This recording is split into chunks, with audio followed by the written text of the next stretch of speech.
what's going on, Los Angeles? Welcome to the Rams Skinny here on the LA Football Network. Hope everyone had a fantastic weekend. After the Aaron Donald news, hope everyone was able to cope with that and kind of look towards the future now. But I think there was, obviously very bittersweet, very sad to see a great one retire and won't be able to see him on Thursdays, Sundays, and Mondays anymore. But obviously excited for him and his future and kind of where the team goes from here. So we'll get into a little bit more of that. We did touch on that on Friday, so you can check out our Friday episode if you want to do that. But we'll touch on that. We want to get a little bit more into Cam Kurl signing, as that was a big one for the Rams, plus any other free agents out there that could potentially, be in a Rams uniform start of the season. They got some visits coming up, so we'll get into all of that here on the Rams Skinny. First and foremost, as always, my co-host, my man, Ryan Skinny T. Anderson, repping the Dodgers hat today. I don't know if I've seen you wear that before. Looking brand new. Brand spanking new. That would be why. Looking great. The LA looks a little bigger, actually, than I'm used to seeing. Is that like a different brand? No, it's a new era still. Okay. But they call it the Cooperstown collection. So maybe I guess it's a throwback, but I did like that. That's why I pulled the trigger on it, because it was moving fast, as the website said. So I like it better that it's it better that it's bigger. But yeah, usually it's like this little smaller print. But I'll get mine while you're talking. I'll just leave the screen. But looks good. But how are you? How was the weekend? I know you were on a little vacay up on the Central Coast, the beautiful Central Coast that this great state has to offer. So tell me how the weekend was.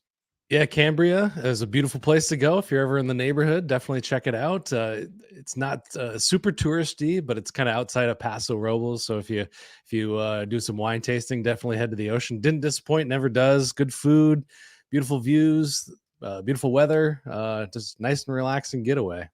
Yeah, the Central Coast is, it's I don't know if it's just because it's a drive from LA and San Francisco, but it's like the one place in California that still is like not just overrun with people. And I think it's like the best kept secret, because even like tourists, when they come to the States, like they go to what? They go to LA, they go to Orange County, they go to the Bay. Like they don't go to Cambria or Pismo Beach, or if you go a little farther up to Monterey. So it's less crowded. And to me, it's like the best part of the state. Like if I could live anywhere, it goes like Monterey, Santa Barbara, and then probably like Morro Bay, Pismo Beach, Cambria, like those are like if I could live anywhere where money wasn't an issue. Obviously money is an issue, but that whole area, man, I love. So glad you had a good time. Did you see anything cool? Or you guys just like kicked it? Did you go to the beach a lot, or are you kicking it more like at the Airbnb, just relaxing? Yeah, just more relaxing. Just kind of like they have some nice antiquing there, so we hit up the antique shops. Yes. And then just focusing on kicking back, reading some books, hanging out. Yeah, no beach time, but some walks out by the ocean. And it's whale season too, so we saw some spouts. We didn't see any of the nobody was breaching, but saw the spouts. So that's always kind of exciting. Okay, there you go. Yeah, a little cold for like beach in terms of what people think of laying out, but it's kind of my favorite. That's kind of my favorite beach weather, where you're actually a little more bundled up, bring a book down to the beach. It's a little cooler, get your little whiskey in the flask. So love it. Anyway, good. Glad you had that. I actually went up, we ended up going up to Big Bear, so we got to enjoy some snow. So both of us were out of town. Went up to Bear. It wasn't supposed to snow, and then it snowed like 3 to 4 inches on Saturday while we were up there. And stayed in a little Airbnb and got some snow time for Mia. So we had a lot of fun too. Got back yesterday and now back into it. I was out in short sleeves by the beach, and you were in the mountains with your parka on. Gotta love California. Love LA, baby. Love it. Gotta love it. Yeah, very diverse weather all over. And then today down here in the Southland, we're at 75 and sunny, so it feels like a very spring day here. Show is always brought to you by our friends at BetOnline. Head to betonline.ag today. Use our promo code BELIEVE. That's BLEAV. Is going to give you a 50% welcome bonus on your first deposit. This is Skinny T, the best betting time of the year. Obviously, I love betting football. I know it best, but March Madness is some of the most fun betting, even if you know nothing about it, just because Thursday and Friday are some of the most fun, and it goes 4 days, really, Thursday, Friday, Saturday, Sunday, when they do rounds 1 and 2. Just a ton of slate of games. They say it's the least productive work day of the year for most businesses. And it's just a lot of fun to throw some bets down, throw some parlays.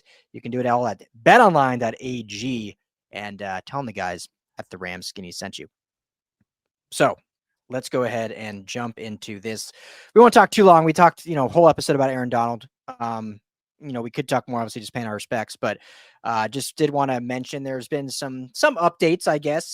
Peter Schrager this morning, who's obviously really close with Sean McVay and the Rams organization on Good Morning Football, kind of laid down some nuggets, if you will, basically saying the Rams were aware this was coming. It didn't come out of the blue. I'll let you kind of expand on it, but basically Spark Note version. After the Detroit loss, McVay felt that was probably it. It was a good vibe that was kind of Donald's last game. So the team had been preparing for that. They wanted to make sure they did right by Aaron Donald while also not crippling themselves for the next, 3 years while he's under contract. So that's where that restructure came in, but it still did give him a signing bonus versus a roster bonus. So we won't get too crazy in numbers because I still don't know what the hell is totally going on with all that. But your thoughts on just kind of the new updated situation on, Aaron Donald's retirement. Well, and I think we touched on the other episode, but what is this team doing team building wise, adding offensive linemen when they know they're losing the greatest defensive lineman of all time to retirement? It's very strange.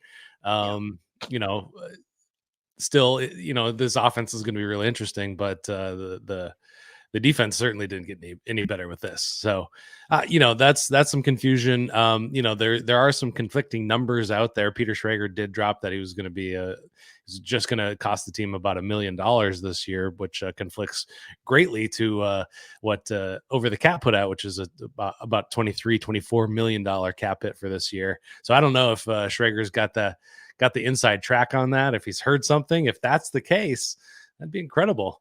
That'd be a lot of moves they could make with that kind of money. Not that there's a lot of edge rushers out there. Just before we hopped on here, Chase Young got picked up by the New Orleans Saints. So, that's kind of my main question is if they did know and there were no steps taken toward addressing it, and how do you address that? That's the question, right? You don't. I mean, you can't. You're not going to find Aaron Donald anywhere. Yeah. Draft, free agency, whatever.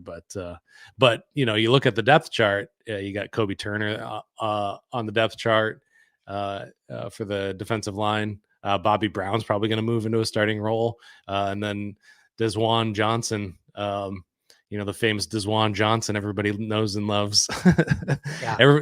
That's pretty much the defensive line right now. That's a big hole in the depth chart. There's not even depth behind those guys, much less just those guys. So yeah, that's where my head instantly went. Yeah, it's really interesting, and we talked on Friday just because we didn't really know, and so now it's, as you said, it's kind of even almost more, I don't know if head scratching is the right word, but considering they knew this was coming, and Schrager mentioned it, and obviously he's like best friends with Sean McVay, was a big part of his wedding, and he's a very good, obviously, reporter at what he does, but he's very pro spin with the Rams, which is fine, and he's not there necessarily breaking news, but he basically said Sean McVay's a genius, always thinking 1, 2, 3 years down the line. And they've been wanting to kind of have this shift on offense anyway, which we talked about all season, going from zone run scheme to a gap run scheme, seeing them commit a little bit more to the run game, still abandon it sometimes, but committing a little bit more.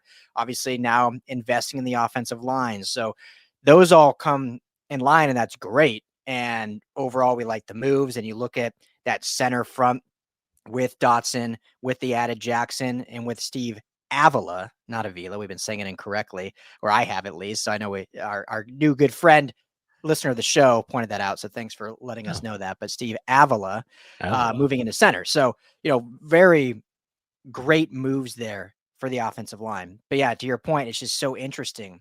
And I do believe they have a plan. I don't think they're just like swinging and missing or, just doing things blindly, because we know how smart Sean McVay is, and we know he's a big part of roster construction. We know how great Les Snead at his job. So there's got to be a reason for this. Just not knowing those answers yet, it is very interesting that you're losing the greatest player to ever play for your franchise, who also is the reason your defensive front has been, successful with other pieces around because he hides a lot of deficiencies, that's leaving. And instead of fortifying it a little bit, like you said, you're never going to find another Aaron Donald, but at least adding some depth. They don't add anything. And now they've added to the back end, which we'll talk about, which was a great signing in Cam Kurl. They get Darius Williams back. We talked about the offense already. And, we'll see. It's just not a lot there on the defensive line. So we kind of joked about it, but it almost feels like them saying, you know what? We know we can't replace Aaron Donald, so let's not even try to add anything. And basically, let's make sure our defensive backfield is a lot better this year. Let's make sure our offense is one of the best in football. And let's just hope our defensive front, can maybe hold, rushers to, under 125 yards a game. And if we can get that kind of production, then, maybe we'll be okay. Yeah, that's certainly one way to go about it. It really changes everything. This news changes everything. Everything on the defense revolved around Aaron Donald. The fact that they could get away with not necessarily having a star edge rusher, bringing in a guy like Leonard Floyd, having rookies and different guys kind of rotating in on the edge, that was because Aaron Donald was there. Now without that, what does this defense even look like? And it's an added question in what does Chris Shula's defense look like? Is it going to evolve into something completely different? Which is, if we want to get into the free agent signings, Cam Kurl is a different kind of safety than they've had recently. You know, big hitter, guy that plays a lot in the box, played some linebacker, played some dime, played some nickel. Kind of almost what they were doing with Quentin Lake last year. Yeah. So, I don't know how many more, what kind of evolutions we're going to see coming out of this, but it's all going to change because that was the nucleus, that was the center of this defensive universe. Yeah. Well, and that's a really good point because I think they realized that doing things the way they've done them for essentially 10 years, and like the defenses have obviously shifted a little bit here and there, and you've had different defensive coordinators and some different ideologies. But as you mentioned, it always revolved around 99 and what he could accomplish and what he could, maybe hide for other deficiencies or what he could exploit in other ways. And so now knowing he won't be there, instead of trying to replicate that in some form by bringing in, another D tackle, which I still think they need to bring someone in. But instead of trying to do that, it feels like they're just totally shifting and saying, okay, we're going to, let's get speed on the back end with versatility there. And then we're going to kind of plug and play on the defensive line until we find what can work. But we're not going to overpay. We're not going to panic by any means and say, hey, we're losing 99. So let's go try to pry Chris Jones away or something from the Chiefs for a big payday or something like that. So that's a good point. I mean, I think it's just an ideological shift. And so let's get into Cam Kurl a little bit. I mean, I think this was a really good signing. Super young. You mentioned it, very versatile, can play in the box. They lose, obviously, Jordan Fuller, who signed a contract with the Carolina Panthers. So I believe, if I'm not mistaken, the entire 2020 class is no longer with the Rams. I think he was the last one, right, with the Rams still. Yeah, so, I didn't even think of that. Wow. Yeah. So the entire 2020 draft class now gone.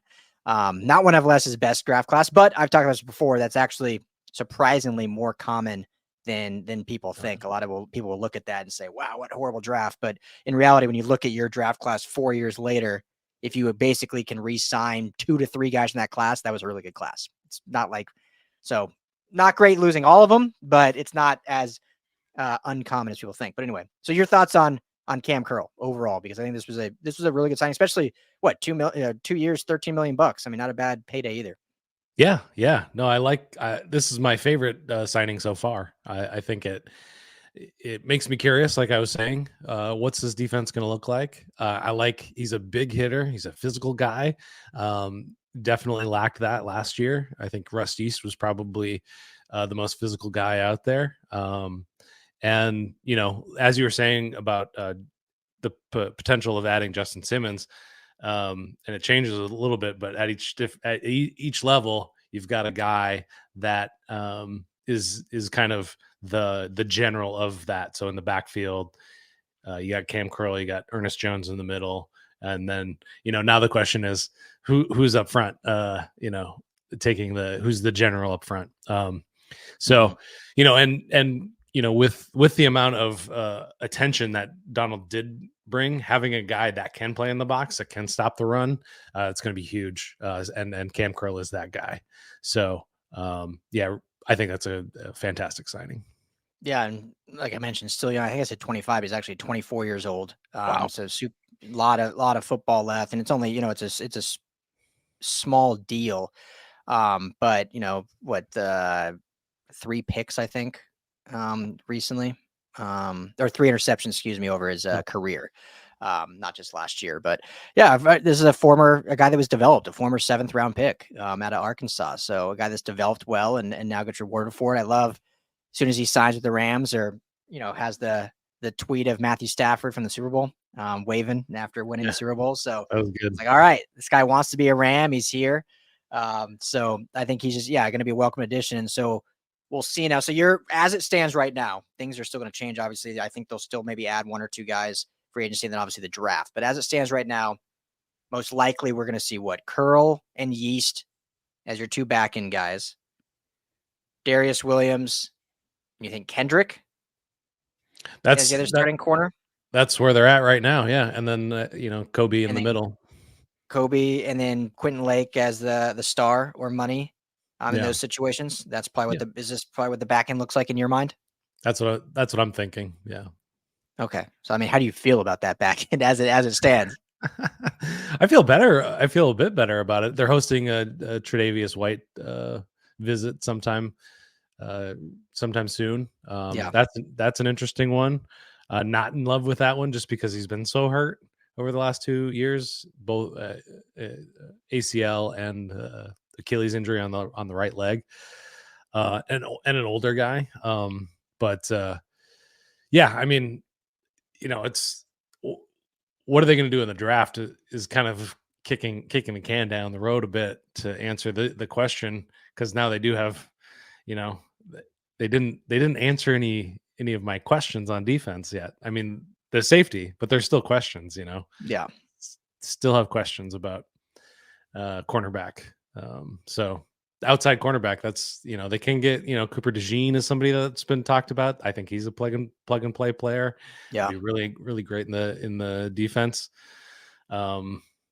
So I'm feeling better about it. They didn't get much taller, by adding Darius Williams. Cam is 6'2" though. So, I still have questions. I still have questions. Yeah. Plenty of questions for sure. So let's talk in the show with this, some potential free agents still out there, and we'll be turning to the draft. Excuse me. No Garoppolo talk. Oh yeah, let's do that first. Yeah, let's do that first. And hey, shout out if anyone wants this ring me Aaron Donald shirt. You got to go to LAFBnetwork.com, pick one of those up. Help support us, small business. That'd be great. So use promo code LAFB, you get 25% off. So get this Aaron Donald shirt. Go to the LAFB locker room, easy to find. LAFBnetwork.com. You can get an Aaron Donald shirt. So let's quickly. Jimmy G, 1-year deal, the new backup, met with a lot of unhappiness among Rams fans. Curious, we were talking a little bit before we started, curious if that was because of his play or more because he was a 49er for so long and obviously had his way during the regular season against the Rams, and more so when it was Jared Goff playing against him. But not a lot of love for Jimmy G signing as the backup. But your thoughts overall on it's only a 1-year deal, but getting him in, he will miss the first 2 games due to suspension. So we'll see what they do for weeks 1 and 2. But after that, he will be seen as the second man in charge behind Matthew Stafford. Yeah, I don't mind it.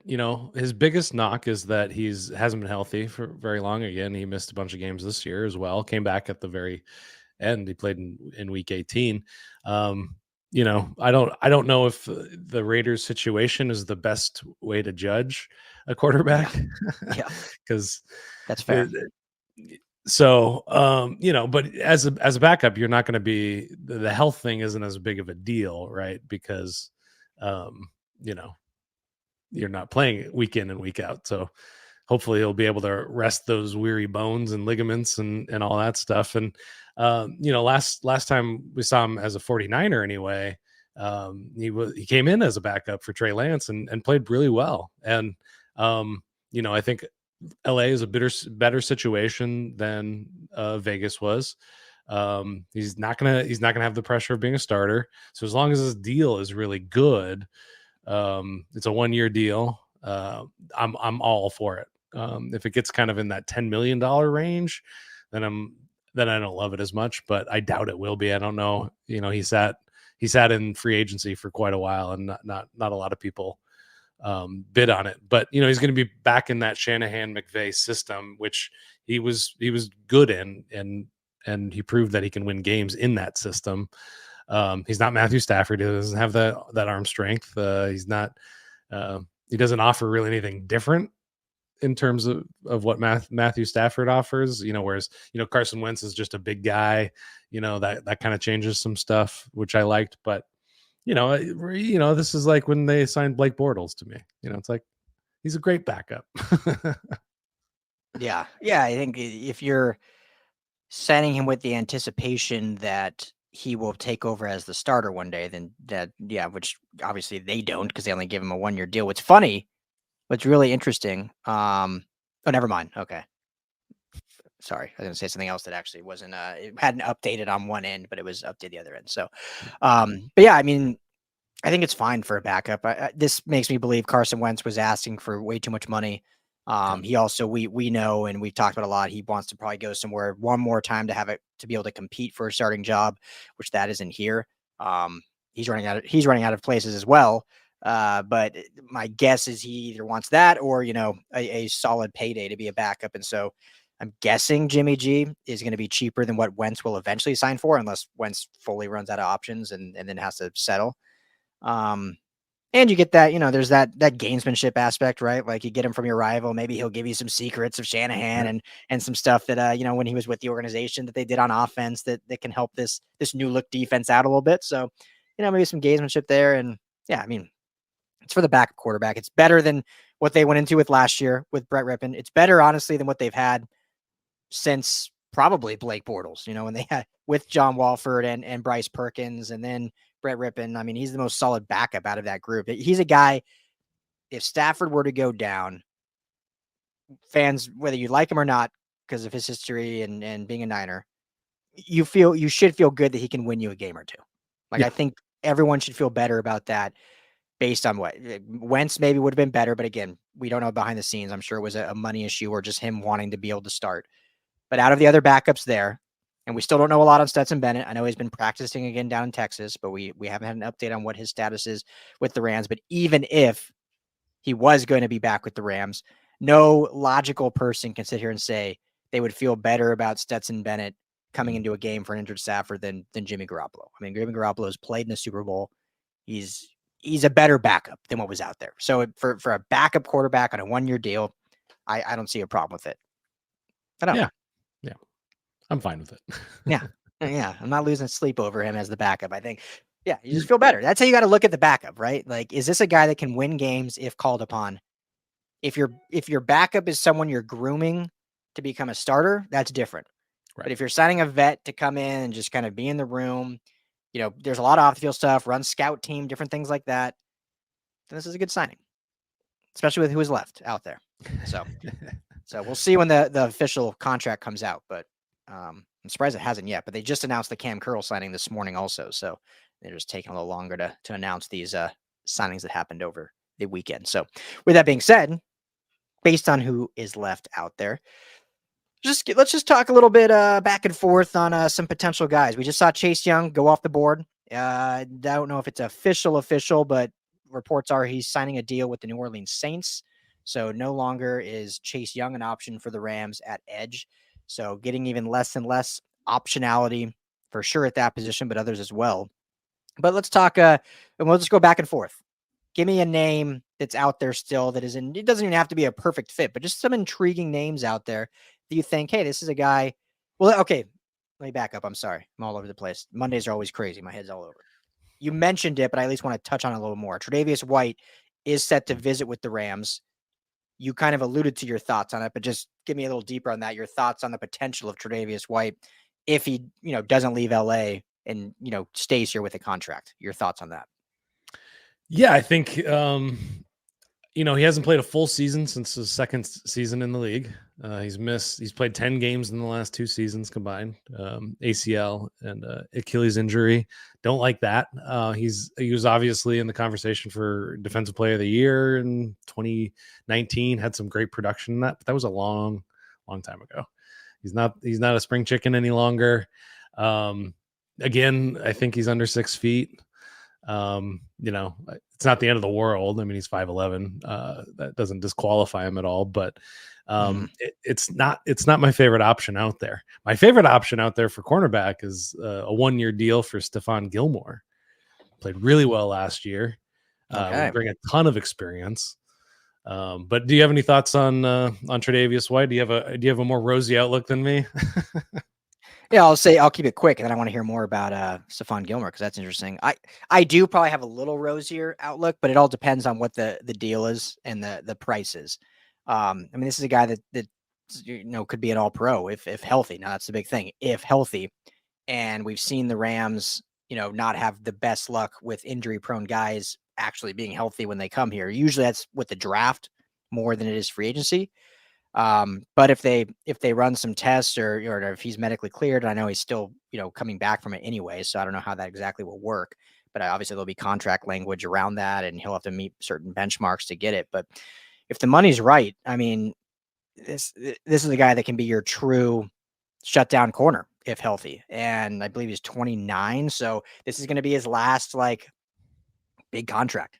Corners we see a lot after 30, and it's like they really kind of fall off a cliff. So this will be his last, prove it, get paid, have a big thing. So that worries me a little bit because it's like if it's his last one he's going for, is he going to be really looking for still a hefty double-digit payday, or will he sign a 1-year deal, 2-year deal with the Rams for a cheap end, prove it to get one more big deal at 31 years old? So there's just a lot of minutia to have to kind of go through. But if they can make the money work, I would love to take a swing at it just because of the ceiling. And a lot of times with free agency, we talked about a lot, you're going to overpay in free agency, but a lot of times too, is you're looking at floor versus ceiling. Do you want a guy that has a higher floor you kind of are given a baseline with, or do you swing for the fences for a guy that has a really high ceiling, but there's a lot more risk? This would be a high ceiling, but a lot more risk. But if the price is right, I'd be willing to take it. So I got excited about it when I saw that he's meeting with him, because this could be their lockdown corner since Jalen Ramsey was traded. But I mean, if not healthy, you're paying a lot for a guy that isn't out there very often. So a lot of what ifs with that one. Yeah, it seems like an un-Rams move, but now we don't even really know what that looks like. Who are these Rams? Yeah. So yeah, I mean, Stephon Gilmore, they're projecting his contract to be about $7 million, which would be a kind of expensive contract, but he played over 1,000 snaps. He's been super healthy. I mean, his best playing days are behind him. But I think that experience factor just brings a lot. We talked a lot about just how inexperienced the Rams defense was, and he's a solid vet and played pretty well last year. I don't think he had nine pass breakups and 2 interceptions. Nothing to sneeze at there. Mm-hmm. So yeah, any thoughts on that kind of idea? And 6 feet, he's 6 feet 190. There you go. So yeah, I like Stephon Gilmore obviously has played at a high level for a long time. How much does he have left in the tank? That's the big question. But from just a year ago, I mean, if you get even close to that production, I think that's a good signing. And so I would, definitely explore it. You could come in as a vet, a wise vet to a very young group, obviously, even younger group now that Aaron Donald's gone. So you gotta at some point have a few veteran guys in that locker room on that side of the football. And I know obviously Ernest Jones is probably the vocal leader at this point, but still he's on his rookie contract. So you got to have some guys in there that have some teeth in the NFL. And Stephon Gilmore would certainly be that. If we're keeping it at corner position, this is a guy I mentioned before free agency even opened. Adoree Jackson is still out there. Now they may be priced out of Adoree Jackson because, I believe he probably is close to that double-digit threshold, whether it's 8.59 million or 10, 11 million. It's kind of in that range. The fact that he hasn't signed yet, maybe not. Maybe him and his agent are overpricing him than what teams value him at. So again, it sounds like common sense, but for the Rams, if the money's right and they can get cheap, like Adoree Jackson, based on his production, based on his age, based on his history here in LA, being an SC Trojan alum, that would probably still be my favorite because he still has enough NFL experience to be like that vet presence. But I think he's still young enough that you can get like a 3-4 year deal and get all those years out of him. Where Stephon Gilmore, this might be like his last year of like high productivity. Now, if they get him, like you said, if they get him for a year for $5 million, like why not? I mean, if your Super Bowl windows this year, why not? So I'd be fine with either of those, but I would lean probably Adoree Jackson in the corner department. Yeah, probably a bit more left in the tank there. So this guy, another old man, but I kind of got excited about Calais Campbell. Mm-hmm. 7 sacks last year per PFF. They always inflate the sack numbers yet. So somehow I don't know how. How do you inflate a number that's like a fact? How do you inflate that? I don't know. But also really great in the run game. So he can kind of do a little bit of both. Again, not a long contract. But he's kind of an ageless wonder. He just keeps going, and he had a good season last year. So obviously it all comes down to the contract, but a bit of a stopgap until you find just the right guy. And they need to add depth. They need to add quite a bit of depth along the defensive line. So that's kind of my number 2. Yeah, I like Calais Campbell a lot.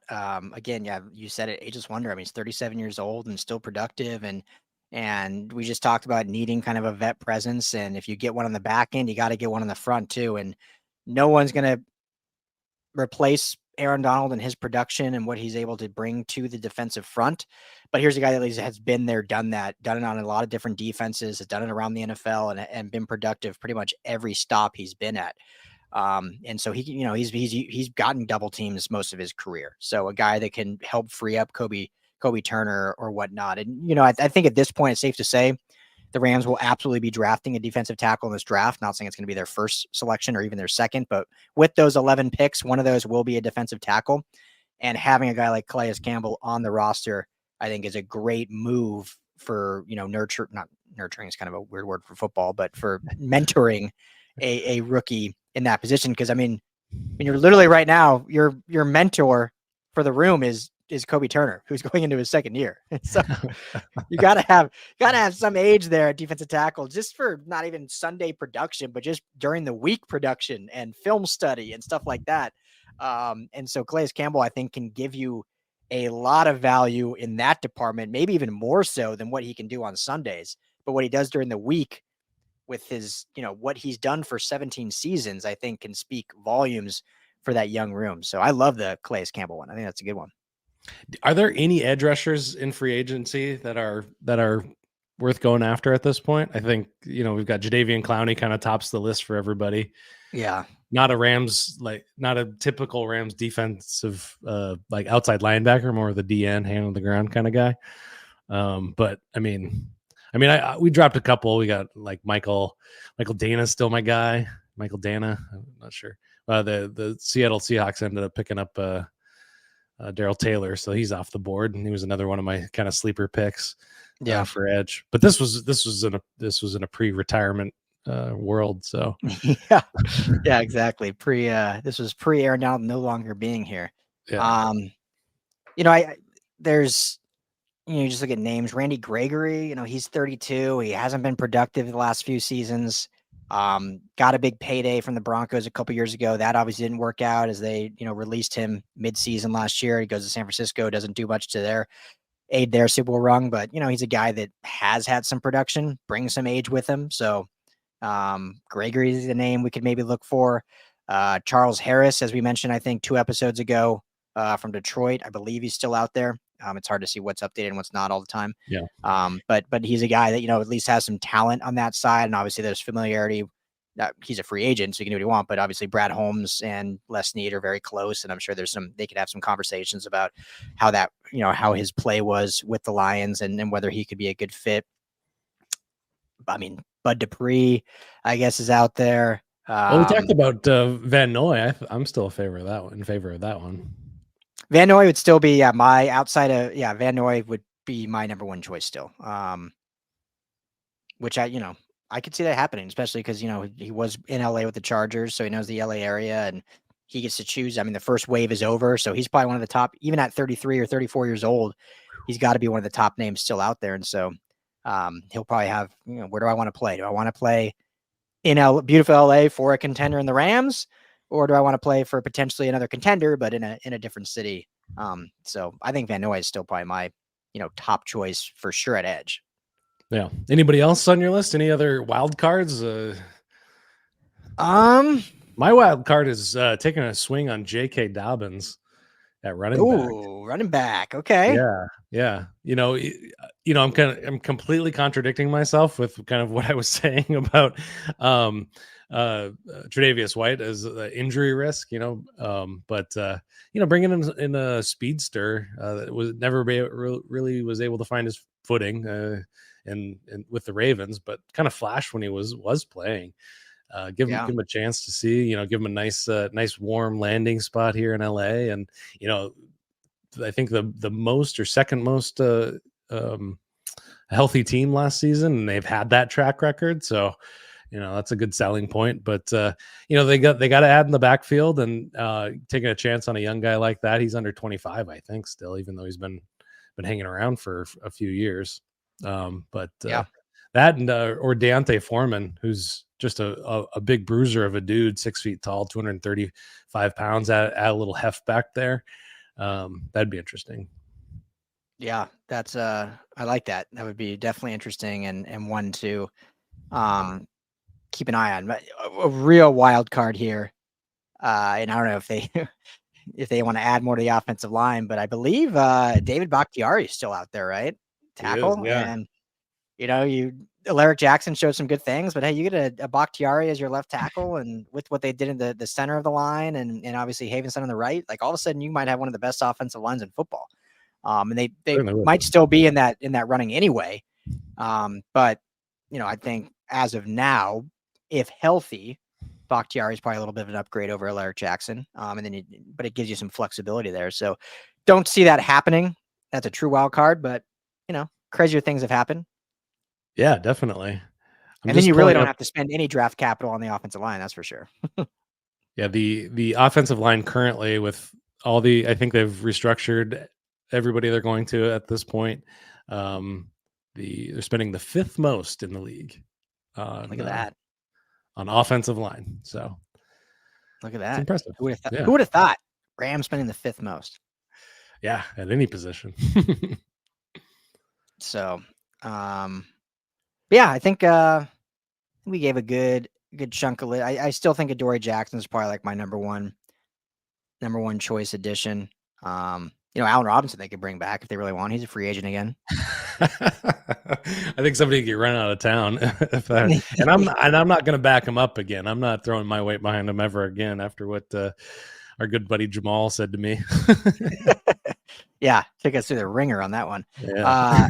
Still holding it over our heads. One more I'm going to throw out just randomly, just because there's so much talent. 5th overall pick just a few years ago, super young, still 26. It's not a position that the Rams have ever valued. I'm just curious, based on, losing Donald, and obviously Ernest Jones is their guy in the middle. But Devin White intrigues me. A guy that, so much success right away with Tampa Bay, and then oddly had this like weird falling out last year and was like a healthy scratch toward the end of the season. But we saw like great production from his early. And like I said, 5th overall pick in his draft class. He's still only 26. I'd be curious what a pairing would look like if with him and one Ernest Jones. Like, I don't know if that's too much similarity, whatever, but it's one that I'm not saying I think it's happened. It's not even one I know if I actually want to happen. It just intrigues me. It intrigues me because that's a very high profile quality player that has just like disappeared through this free agency and for whatever reason. Yeah, no, it's an interesting one that nobody's really struck on him yet. And kind of an outside one for me as well. Tier Tart, I think he got kicked off of a team basically in Tennessee and got picked up by Houston and still hanging out there. Defensive lineman, never had great production, but it's kind of a warm body situation at this point in free agency. You gotta take what you can get. Yeah. And he's got some interesting upside though. I like that, but let me correct before I get scolded. I did, as of this morning, so we're recording still early. Devin White signed a 1-year deal with the Eagles. Oh, okay. So sorry, that was on the fly, guys. So if anyone comments before listening, 45 seconds later, hopefully you stayed on the show and didn't erase this from your memory. But yes, Devin White not available. Signed a deal with the Eagles. So never mind, forget that one. Yeah, definitely. So, all right. Anyone else you want to add before we wrap up? No, I think that's good. Another funny tidbit from Schrager this morning. Possible Hollywood Aaron Donald connection. You might dip his toe into acting. And I did a little research. He has one IMDb role on Magnum PI. He was in an episode. Someone stole his tablet that had the playbook on it. Nice. Yeah, I saw that too. I'd be interested, and because he just seems like such a shy guy. Like I can't even Schrager mentioned The Rock and John Cena. It's yeah, but WWE, they're literally actors doing that. It's a pretty seamless transition into acting. Aaron Donald is away from the spotlight, doesn't do a ton of interviews. He was even on the Super Bowl run, every one of his interview things, he was just hammered, when he's on the late run circuits and stuff. I don't see him as a guy that just wants to be in front of camera, but he would be good, I think. And if it's a role that's not talking heavy, not saying because he can't, but it doesn't seem like he wants to, but it's more of a physical role. Obviously he'd be great at it, but I would love to see it. It's just, it'd be an interesting transition because I've never seen him want that kind of spotlight, but maybe the next Carl Weathers, next Jim Brown, even, yeah, maybe that'd be great. I have no doubt he could do it. No doubt he could do it. It'd just be interesting for me to see. But yes, so hats off to the GOAT. One more time, one more sign off. Go get your Aaron Donald shirt at LAFBnetwork.com. Go to the LAFB locker room. LAFB promo code for 25% off if you want to use that. But thank you all for hanging out with us. Thanks for listening. We'll have plenty more updates when we record later in the week. See if any more transactions transpire. And then obviously we're going to start pivoting to draft talk here coming up. We get to talk about a first round pick for the first time since 2016 when Jared Goff was taken. So we've obviously talked a little bit at the combine and stuff about what they could do, but now we'll have some new insights since they've filled out the roster from free agency. And basically we'll be talking edge and defensive tackle for the next month, I believe. so we'll see. But for Skinny T, I'm Ryan Dowd. Thank you all for hanging out on the Rams Skinny. Have a great start to your week. We'll talk to you all here in just a couple days.